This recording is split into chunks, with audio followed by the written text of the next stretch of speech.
Hey, what's going on, guys? It's Raj here, and this is the video about the Samsung Galaxy S10 and its problems.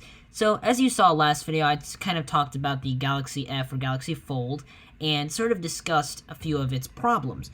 Well, today I am also here, this is by the way recorded on the same day, to basically talk about the Samsung Galaxy S10 and why, in a way, it is flawed as well.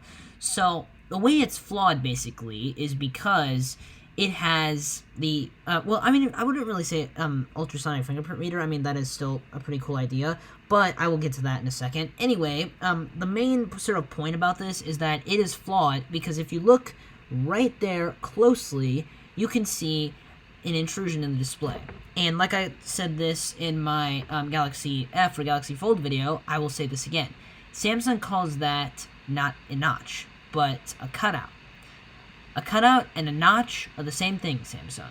They're the exact same thing. No matter what is at the top of the display there, that right there, this right here, is a notch. That is a notch, no matter what. Because if you, again, look at the iPhone, its notch at least is symmetrical. This, on the other hand, is not symmetrical. And the stupidest part about this is that, especially on the S10 Plus, as you can see there, it has two lenses on the front. Sure, you might think, oh, hey, that's great. No, it's not. Reason being is because, sure, you may have that second lens for depth sensing, but do you really need two lenses on the front? Who will use that? Nobody. Because what Apple has done is that they've already integrated that into just their front-facing camera on just one lens. That's all you need. You don't need a dedicated lens for depth sensing. That's unnecessary. You don't need that. Don't be a Google Pixel and copy Google, Samsung. But yeah, anyway though, the other problem with it is that they still have these curved these curved sides. Nobody likes those because reason being is, sure, it might conform to your hand pretty well, but if you compare it to an iPhone design, the iPhone, sure, it still is rounded, but at least it conforms to your hand better. And these edges here used to cut your, hands. And also, not only that, these edges here, since they dip down, it makes it less durable. Because even if you, say, go check out Everything Apple Pro's drop test on the Samsung Galaxy S10 or S10 Plus versus the iPhone XS Max, the iPhone XS Max still survives. The S10 Plus, it went kaput. And you want to know why? Because of those edges right there. That, honestly, is just stupid, Samsung. You need to get rid of that. I mean, sure, they got rid of it on their S10E, which I appreciate. But do you really need that? Do you really need your smartphone to have edges on it? And not only that, this is the most embarrassing part about this phone, is that it uses Gorilla Glass 6. Yet, the iPhone uses a not-so-modern version of glass. I mean, it is, obviously, Apple's strongest glass. It's an Ion X glass. But basically, the problem is that even that glass, which is a little bit older than, obviously, the S10 glass, because the S10 uses Gorilla Glass 6, survives longer than Gorilla Glass 6. Why, Samsung? If you're gonna make a phone, again, get rid of these edges. Nobody likes them. Nobody wants to use them. And sorry, I accidentally clicked the refresh button there on my phone. But nobody wants to use that. So just get rid of it, Samsung. Seriously. Nobody wants to use that. What's the purpose of it? Nothing. So, yeah, sorry about that. Sorry. That was a bit of a rant there, and I kind of stumbled there. But basically, though, another problem is that even if you look at, say, iJustine's video, I know it's not really, she is obviously an Apple YouTuber, but she did a non-biased review on the S10, and she said it does good in some areas, which I agree. Yes, it does good in some areas. But the fundamental problem with it is its fingerprint reader. It's ultrasonic fingerprint reader. It's not accurate enough. Because even she complained about this as well in her video. She said that, basically, this is kind of a quote coming from her, that you had to basically, constantly try and get it to work. Because the first time, it would never work. And I've tested this thing in real life, too, by the way. I can even show you picture evidence if you guys want me to show you picture evidence. But I've tested these things in real life, even their ultrasonic fingerprint readers. That is a pretty accurate statement from my s10E, I would have to say. It definitely agrees with my opinion as well, and that it doesn't work the first time. Whereas something like Face ID, I will show you even right here an example, bam, works instantly, first time. Like, if you're gonna make a reliable biometric system of unlocking your phone, at least try and compete with Face ID, Samsung. Bring face recognition back into your phone. Because the S10, by the way, does not have face recognition. It doesn't have that 3D depth face recognition like Apple. Instead, it has an ultrasonic fingerprint reader. Why? Because, sure, it might seem like it's, oh, this new thing and it's the future. It really is not, Samsung. It's not the future. The future is face recognition. Apple has got that on lockdown. And at this point, I'm assuming Samsung has just given up on the idea of face recognition, which is bad. I mean, at least Samsung should have some encouragement from Apple that Apple is doing so well with Face ID that they can make a worthy competitor to Face ID. Because iris scanning and even their face recognition from the S9s, that still did not beat Face ID. It was not even close to beating Face ID. Sure, it was a competitor, but it was not even close, and not even close to being on par with Face ID's reliability and security. Even the ultrasonic fingerprint reader is not as secure as Face ID. Because reason A is because if, say, somebody is sleeping and you pick up their S10 or S10 Plus and you hold their fingerprint on it, it will unlock the phone. Whereas Face ID, if the person is asleep and you try and unlock it with their face, it's not going to unlock whatsoever. Even if you try and open up their eyes, it's not going to unlock. Because it requires the person's full attention. Even if, say, look, watch this. Even if I have it pointed directly at my face, it's not unlocking. Because it does not see that I'm giving it my attention. But once I give it my full attention, bam, unlocks instantly.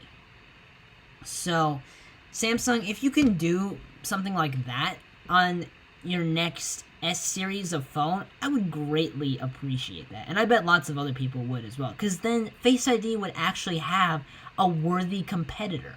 Because right now, the ultrasonic fingerprint reader is not a worthy competitor.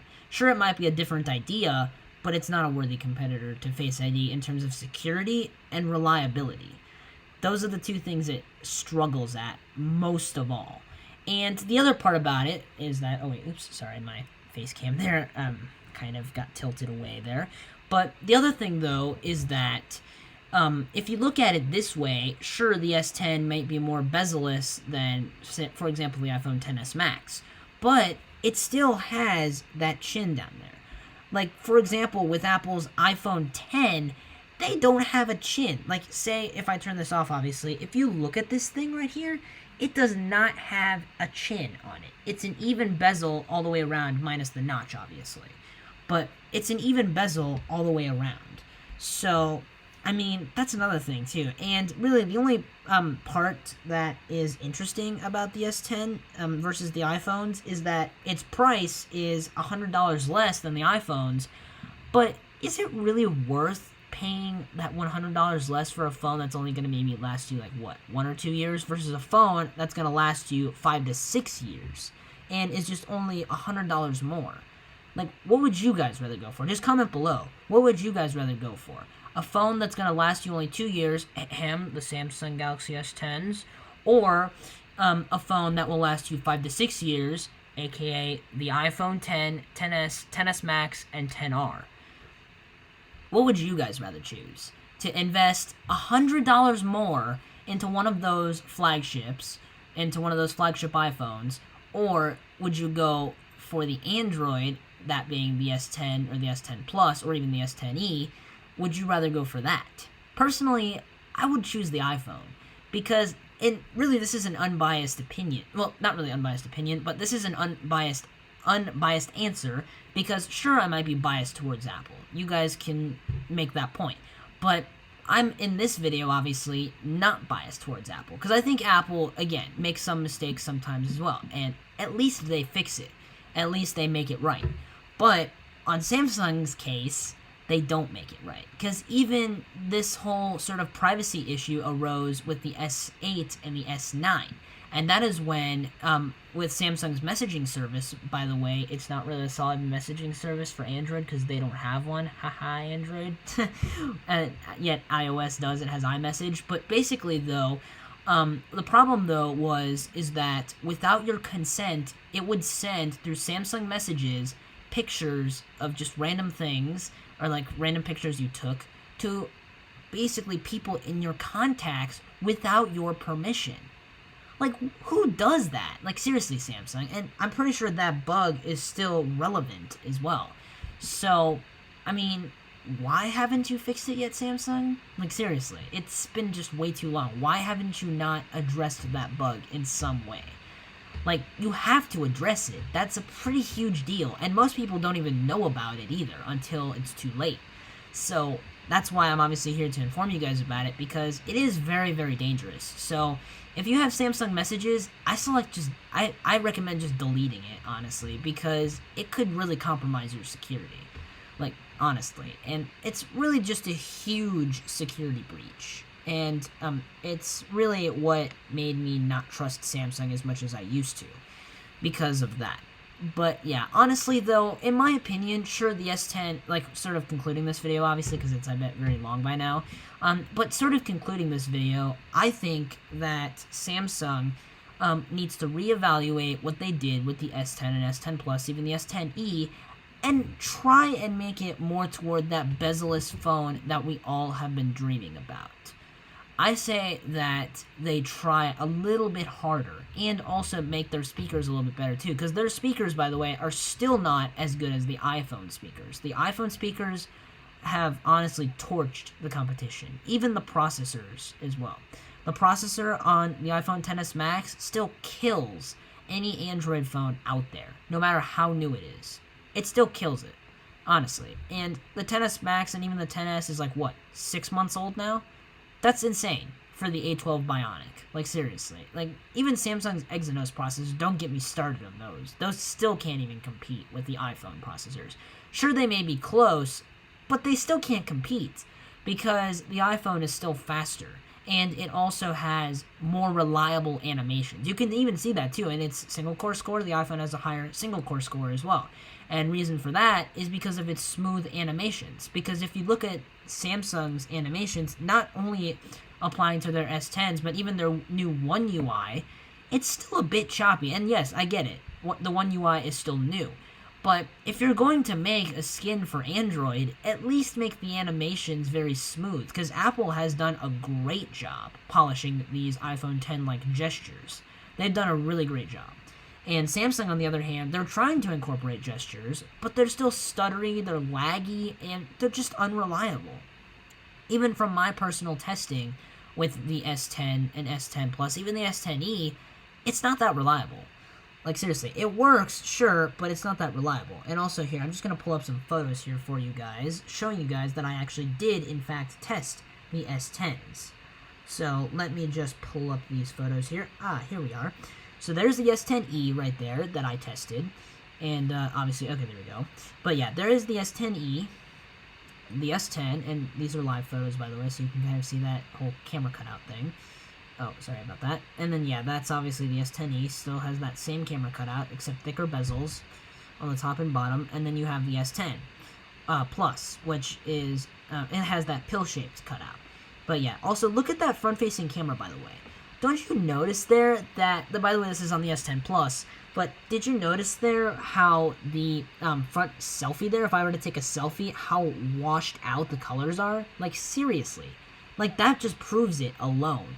Look at how washed out those colors are. Like, oh my god, Samsung.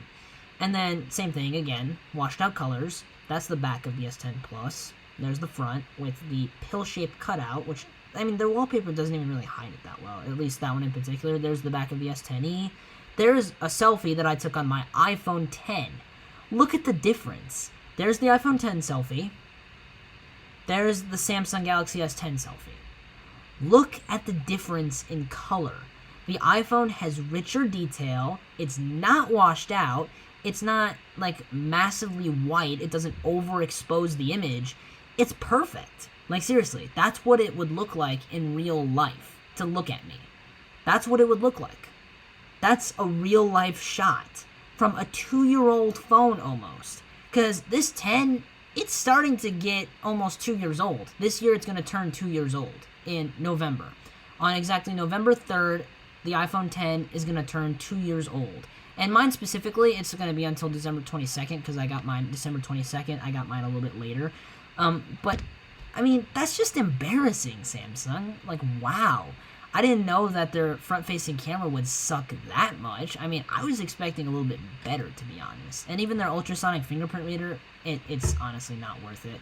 So, if I were you, I would stay away from the Galaxy Fold and even the Galaxy S10s. Wait for Samsung to actually come out with something, maybe hopefully this year, maybe like the Note 10 or something, that actually competes with an iPhone. Like, just wait for that, honestly. I would not recommend buying the S10, S10 Plus, even the s10E, as a matter of fact. If you're looking for a budget phone, get the 10R. Just get the 10R, honestly. You'll thank me later. Get the 10R. It's a lot better. Because I've even tested the 10R, 10S, and 10S Max. I've tested all those Android phones out there, and I've also tested all iPhones. And from what I can say still conclusively, iPhone is still a lot better. So just go with an iPhone.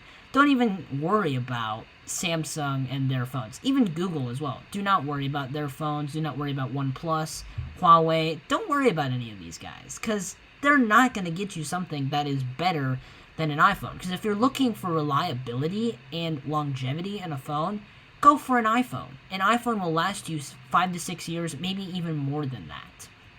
And software updates, it's going to last you about 6 years. I mean, look at the iPhone 5S. That thing still, to this day, supports the latest version of iOS 12 and iOS 12.2 coming soon. It supports iOS 12 so many years later. What does Android do, on the other hand? These S10s, by the way, and even the Galaxy Fold, it's only going to take 1 to 2 years for them to stop getting updates. And then eventually they're just going to go, what is it? They're going to go basically, what is the word? Basically, they're going to, I can't think of the word for some reason.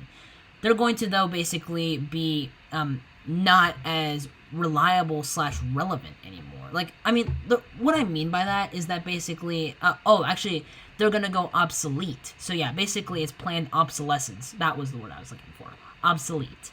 So basically, that's the other thing too, is that Android phones tend to basically be obsolete after 1 or 2 years, whereas iPhones, they go obsolete after 5 to 6 years.